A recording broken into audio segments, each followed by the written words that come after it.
Nasib Nikita Mirzani di ujung tanduk. 3 bulan memakai baju tahanan.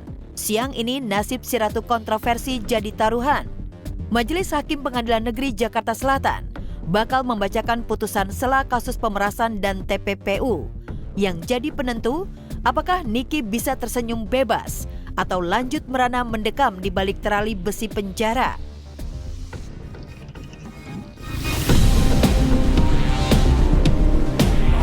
Siap, sangat siap. Insya Allah kita siap selalu ya.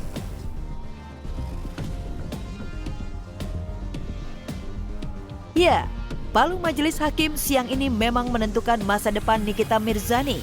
Wajar, beberapa hari sebelum sidang putusan eksepsi dihelat, kubu Nikita Mirzani kasakusuk mencari celah bisa bebas. Senin 2 hari lalu, melalui pengacaranya, Niki secara mengejutkan resmi mencabut gugatan 100 miliar terhadap seterunya Reza Gladys. Namun fakta itu justru malah membuat kubu Reza Gladys semakin di atas angin. Niki ciut nyali sebelum berperang. Bahwa memang gugatannya nggak berkualitas. Jadi kalau nggak dicabut juga ya memang akan malu di pengadilan. Kalau dicabut kan masih lebih elegan gitu ya, eleganti ya. Tapi kalau diputus oleh hakim nanti mereka kalah, alangkah memalukan. Kalau dicabut, nanti pidananya dikatakan dia itu menyesali perbuatannya, ya. Tapi kalau tidak dicabut, ini akan memberatkan hukumannya. Mengulangi meminta uang Dr. Reza 4 miliar. Jadi hukumannya bisa double itu. Bukan, kan saya bilang ini ada skala prioritas. Nah, pada saat skala prioritas yang harus kita analisa dan kita sampaikan, maka kita harus mengambil sikap yang harus kita dahulukan bagaimana kita konsentrasi melakukan pembelaan. Saya melihat Reza Gladys yang dibilang pelangak-pelongo itu orang pinter banget ya. Dia tahu bagaimana harus bereaksi, dia tahu kapan dia harus berbicara, dia tahu kapan dia diperlukan di persidangan, dan saya melihat tim lawyernya Reza Gladys juga sangat pintar.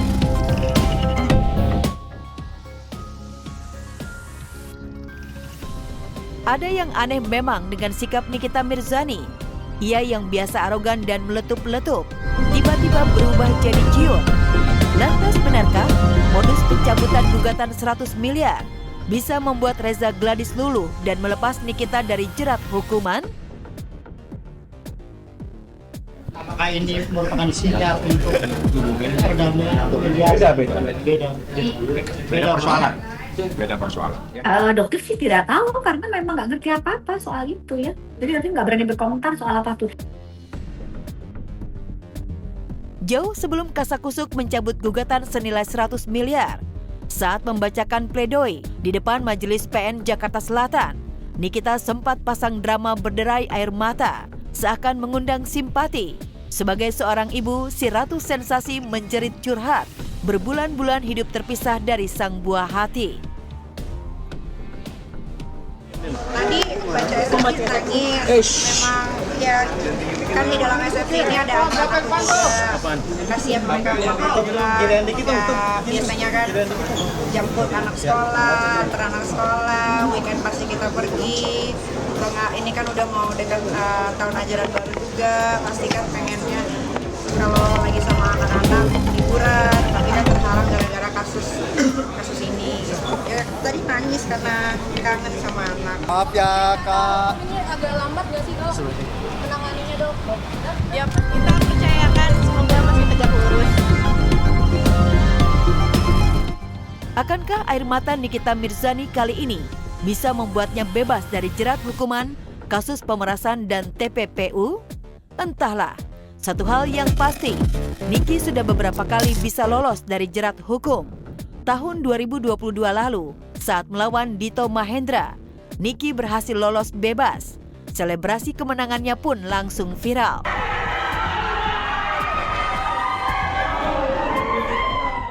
Akankah hoki itu terulang lagi? Atau mungkinkah kali ini seterunya Reza Gladys tak sejengkal pun membiarkan Nikmir keluar dari penjara?